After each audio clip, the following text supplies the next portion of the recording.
Maestro Fresh Wes, it is an honor and privilege to speak with you. Thank you so much for coming on Popternative. Thanks for having me.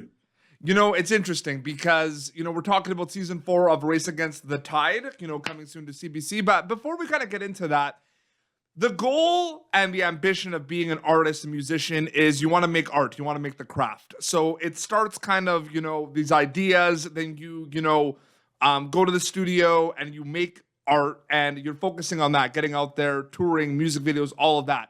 At some point, there is this switch that flips where you want to do more. You want to get out there. You want to explore more kind of opportunities with, other mediums and other kind of content as well. When did that start for you? When was it just not just about the music, then it was about, TV, books, film, radios? Like, when would you say that was for, like, that started kind of get bigger for you, so to speak? I'm curious about that. Maybe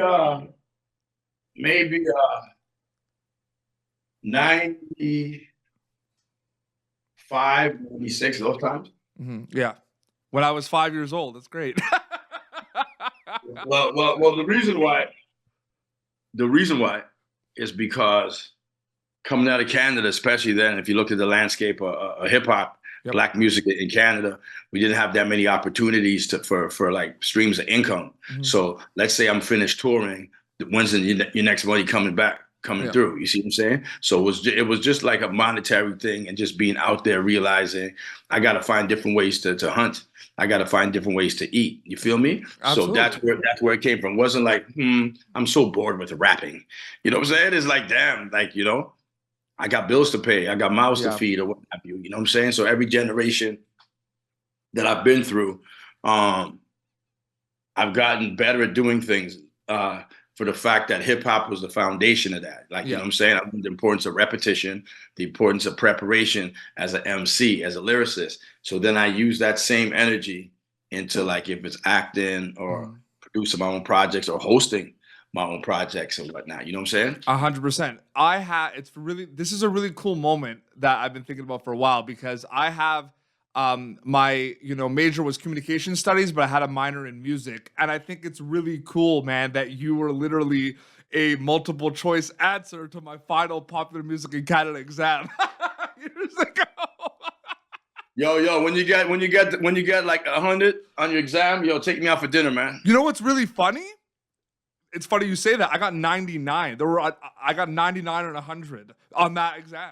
There was one question I got wrong, because it was what was the first hip hop recording in Canada? Backbone Slide, Fresh Wes. That was the answer. To tell you the truth, that's wrong. That's wrong, because you had tons of music, like records out before me. Maybe it was like popular or like the most commercial. You know what I mean? It was like probably that, but it was pretty.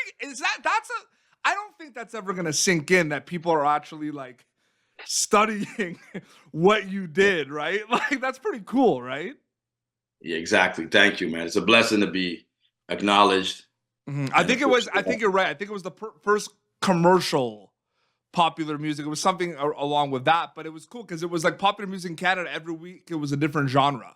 And for the hip hop, there was a whole class on just you and watching the back. Like, how dope is that, Yeah, absolutely. No, but CBC, it's exciting. Season 4 of Race Against the Tide. I kind of want to know, from your perspective being a host, what's that like, kind of seeing this competition? Is it a combination of, wow, they're really against the clock and it's so hard what they're doing, I'm glad I'm not like competing? Or were there situations where you're like, I want to get in there, I want to do this? Like, what was that like? I mean, it's very intimidating. Like, when you see how great those sculptures look, like, I'm not trying that, These guys is like, no, I'm not trying that.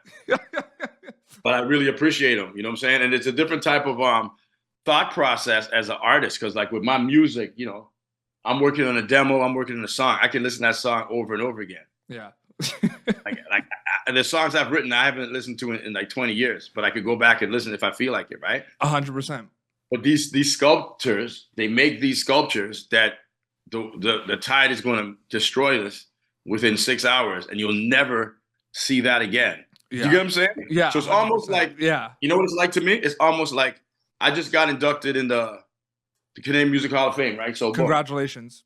Thank you. So that event was awesome. Yeah. But what made it so special, it was the very first time this ever happened. This will never happen again. Yeah. There'll never be a first. Yeah.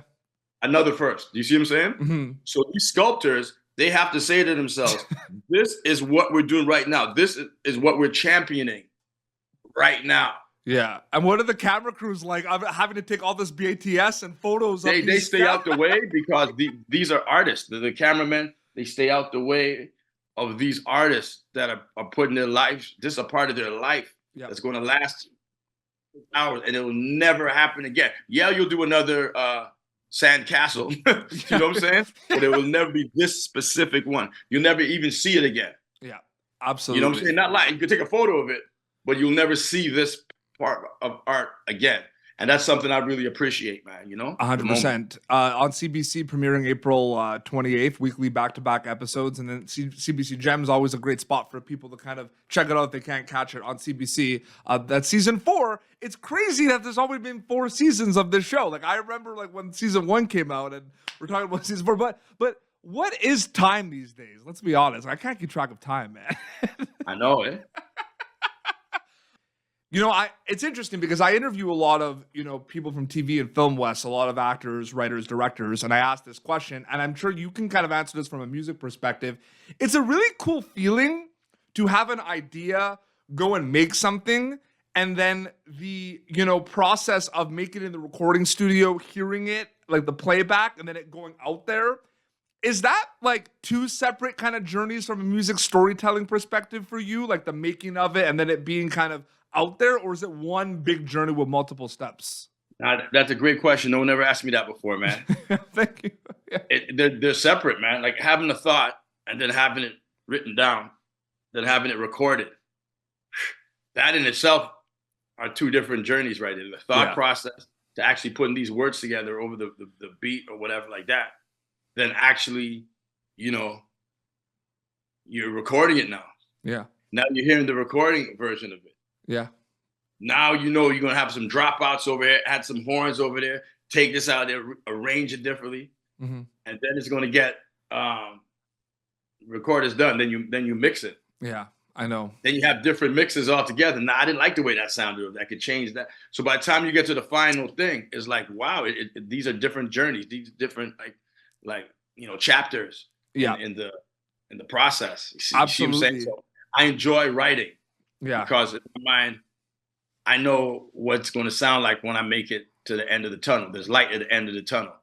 100%. So even if I know that I'm struggling with some words, but I have like the idea how I'm going to put it together, I know I'm going to find that out, and I know who's mixing my stuff, and I know how it's going to sound like at the end of the day. So 100%. There's a process of doing all these things, which I enjoy. And when you get into the studio, that's where I feel like the ping pong match comes up, because at the end of the day, you have ideas, you have lyrics and kind of beats and everything that you want to do because you enjoy. But is there also that kind of like, are you like conscious of the audience, like the listener as well? Like it's this back and forth, right? You want to make music for you. We want to make music for everyone, right? Like, do you ever think about that at all? Because I find that really interesting. Make music for me or make music for everyone? Yeah, like because we overthink a lot. Yeah, man. And I've been, I do that a lot throughout my, I wrote and performed my first rhymes in '79. So that's the '70s. So '70s, '80s was really like putting it on, like putting stuff on, right? But then you got the '90s, 2000s, 2010s, and 2020s. That's like 6 decades when you think about it. That's like 6 decades, man. Yeah. You feel me? Yeah. So because of that, there's different ways I've learned to do music, different ways of, different types of beats, different types of instrumentals, different types of like flows, syncopations, and growth, like concept wise. You see what I'm saying? So there's different ways of doing things. I hope I answered your question. That you did, absolutely. Is there something that has not changed in your process or mindset of being an artist? When I'm in it to win it. You know what I'm saying? When I'm passionate about a song, when I got an idea, it's like, yo, that's dope. You know, like when I do something ill, I just had a song called Flagrant Freestyle. When I heard the way I put those bars together, it was like, yo, and the what was cool about that is some parts of it was old stuff that was written 2012, and some of the stuff was really new. You see what I'm saying? Yeah.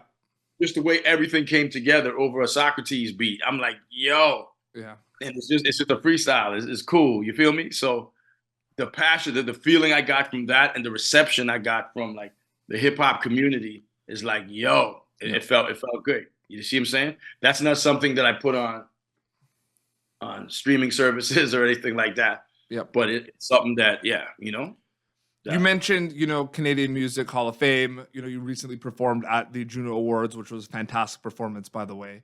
I'm wondering when that moment was for you, that shift. And it might have been before Backbone Slide, because that was a big song, over 30, like that came out, over 30 years ago. I sometimes don't want to say that because it's like, I don't want to like date it. You know what I mean? But it's been a while. But was there even before that a moment where you were like, I have something here. I could do this. Like this is not just going to be a hobby and a passion. This is going to be something that I could do. Because there is that point, right? Like for me as an artist, a creative, and as a producer, writer for movies as well, there's that moment too where I'm like, I want to do this. This is it, right? Yeah, I did. It's called the Battle of the Rappers. It was like 1985, and it was at a place called Club Fresh, which is known as the Government now, or Sound Academy. Yeah. But it was me and my partner Ebony MC. It was a battle of the top 8 crews in the city, opened up for UTFO, and we won. Yeah. So that was right there. Showed that, I'm nice with this. Yeah, absolutely. Yeah, 100%. And I got to give a shout out to there's a dude by the name of Ron Nelson. He had a show called The Fantastic Voice Program. When I was 15, I was one of the first MCs on that show, and just to hear him say, "Yo, this guy's good," that gave me more confidence. But I think Battle of the Rappers was the signature for me, because I was in front of people. I was in front of Toronto. It wasn't me in the radio, station with my headphones on in the booth. This was me performing live to Toronto. Yeah. And I murdered it. My crew murdered it. And then we won. And that was like, wow, okay. Yeah. I went up against I think it was 7 other crews, man. Yeah, I know. And we won. So I think that was a defining moment right there where I made my bones. Yeah. And from there, it was just, I was already revered in the early to mid 80s as Melody MC. So by the time 89 rolled around, Maestro Fresh Wes is doing something for Toronto. It's so funny. I just got a letter yesterday. You're the first person I'm telling, man. Wow. Exclusive. From her aunt. Listen, from the Honorable Olivia Chow, man, the mayor of Toronto, just saying, you're the godfather of Canadian hip hop. Yep. We celebrate you, what you've done for Scarborough, as well as Toronto. And that's coming from the mayor. I just got the letter. You know what I'm saying? That's incredible, man. Well deserved, man, honestly. Yeah, but it's cool that I got it from the mayor. You know what I'm saying? Yeah. Because, how cool is it, me being the rap prime minister, getting a certified letter from her excellency, Mayor, the Honorable Mayor, Olivia Chow. And, you provided, an escape, and you provided, music and art for people that, were going through a tough time and really needed it. And, growing up, high school and everything, tough times with bullying and everything, man. You know what I mean? Having the ability to put on hip hop, rock, any music, specifically. Yo, listen to what you just said, though. Listen to what you just said. You just said growing up, tough times, bullying, whatever. Let me show you something. You're not that old, but you're not that young, just by looking at you. Yep. We didn't have those terms back then. Yeah. These are terms that are labeled right now, right? Yeah. But the hip hop that we went through, the music we listened to, and the time that we went through to help you become who you are today were beautiful times, man. Yeah. You know what I'm saying? Yes. You fell down to get back up. You just finished telling me you're doing films, you're doing other stuff too. You know what I'm saying? So don't let these labels disable you. You know what I'm saying? No, absolutely. Because you must have done something right that you're right here interviewing, doing your thing. Do you see what I'm saying? I appreciate that. I'm not going to be trust me. When I was a kid, I drew a picture of a black version of Bobby Orr. I got beat up by 8 kids. And they go, you can't play hockey, you're black, right? So watch this, though. Man, when I was young, I was bullied. We didn't have those terms back then. Yeah. You know what I'm saying? No, absolutely. It was a part of life. You see what I'm saying? Yeah. So, part of our journey. So we got to make sure that when we grow, right, we're not letting these nuances, these new labels define your journey. That's not fair for you. No, I understand that. I was just saying because it was very kind of like helpful and therapeutic in a lot of ways, right? No. And I thank you to be there, but you understand what I'm saying, 100%. Right? No, Man. I get that. I appreciate that. And honestly, thank you for everything you've done for music. Thank you for everything you've done in the genre, man. It was an honor and privilege to speak with you. Season 4 of Race Against the Tide is going to be on CBC, premiering April 28th. Thank you so much, man. Yeah, thank you so much, Maestro Fresh Wes. It was really great chatting with you. The tide is coming. Yeah, really appreciate your time, man. Thank you. All right. All the best with your show, homie. Yeah, Instagram is the best way for people to keep up to date with everything. There's a website, Maestro Fresh Wes everywhere, right? If people want to keep up to date. All right. Superstar. Awesome. All right. Well, this has been PopTurnative, youtube.com/PopTurnative for previous episodes. Until next time, this is Maestro Fresh Wes and PD Beats signing off.